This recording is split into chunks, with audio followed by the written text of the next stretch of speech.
Yeah, thank you very much, Mr. President. I think on Brexit, everything has been said.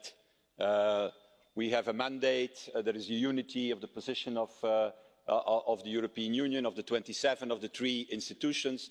I think also everything is going well with the negotiation directives that will be approved on Monday. So I think there is only one thing to do now, Michel, it's to start the negotiations.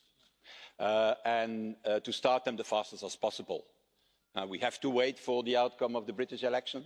Okay, but after the 8th of June, let's start. But I want to talk about something that is related to Brexit.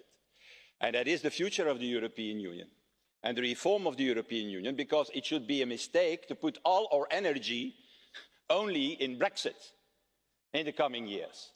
At least the same energy, if not more energy, we have to put in the reform, in the future of the European Union.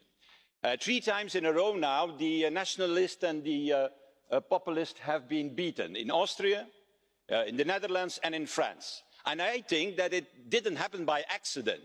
I think that Brexit played an important role in this. People all over Europe have been, in fact, let me say that, shocked by the decision of Great Britain to leave the European Union. And this, don't misunderstand me. People are today very critical towards the European Union, and for good reason. But what they don't want to do is what Britain did, to leave the European Union. And it's very clear. The Austrians didn't want an exit, the Dutch didn't want an exit, and the French didn't want a Frexit. They say, reform the European Union, yes. Leave the European Union, no bloody way. That is the message of the people of the European Union today. But we cannot make one mistake, and that is to think now, oh, it's over. Populism and nationalism have been defeated. And I heard this reaction all too often in the European circles. A little bit, yeah, Macron won, Le Pen lost, relief, let's go to the normal agenda and let's do business as usual. Well, I think that one mistake that we cannot make, that is to think that people voted for Macron for change and not for the status quo, not for a standstill. They voted for a radical change in France, but also in Europe.